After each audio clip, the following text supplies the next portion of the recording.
ঈদের দিন রান্না করেছিলাম মজাদার ভুনা খিচুড়ি। সেই ভুনা খিচুড়ির রেসিপিটা বলেছিলাম আপনাদের সাথে শেয়ার করব, আর রেসিপিটা নিয়ে আজকে হাজির হয়ে গেলাম। তাহলে আর কথা না বাড়িয়ে চলুন সরাসরি রেসিপিতে চলে যাই।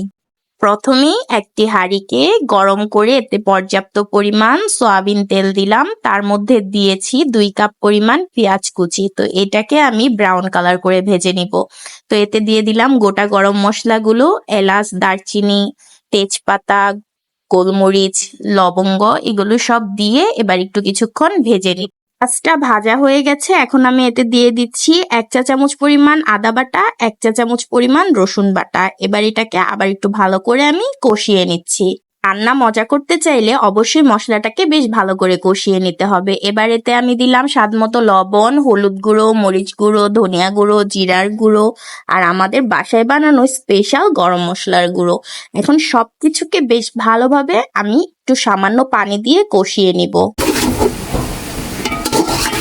দেখতেই পেলেন আমার মশলাটা কষানো হয়েছে। তো আমি এই ভুনা খিচুড়িতে 3 ধরনের ডাল ইউজ করেছি। এখানে বুটের ডালগুলোকে আগেই সিদ্ধ করে নিলাম, আর বেশ অনেকটা মুগ ডালকে ভেজে পানিতে ভিজিয়ে রেখেছিলাম, আর দিয়েছি মসুরির ডাল। এবার এগুলোকে ভালোভাবে পানি ঝরিয়ে আমি ডালগুলোকে আগে ভেজে নিব মশলার সাথে, কারণ ডালগুলো একটু সিদ্ধ হতে টাইম বেশি লাগবে।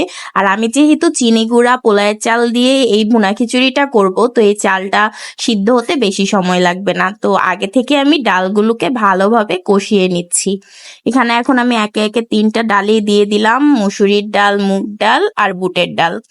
এখন এগুলোকে 5 থেকে 6 মিনিট ভালোভাবে আমি কষিয়ে নিব।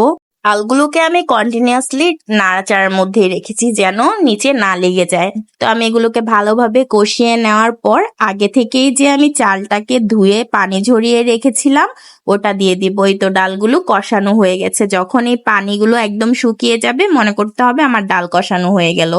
তো এখন আমি চালটাকে দিয়ে দিব।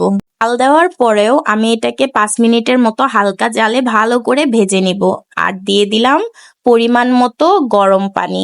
আর ভুনা খিচুড়িতে অবশ্যই গরম পানিটা ইউজ করবেন। আর দিয়ে দিলাম 6-7টা কাঁচামরিচ।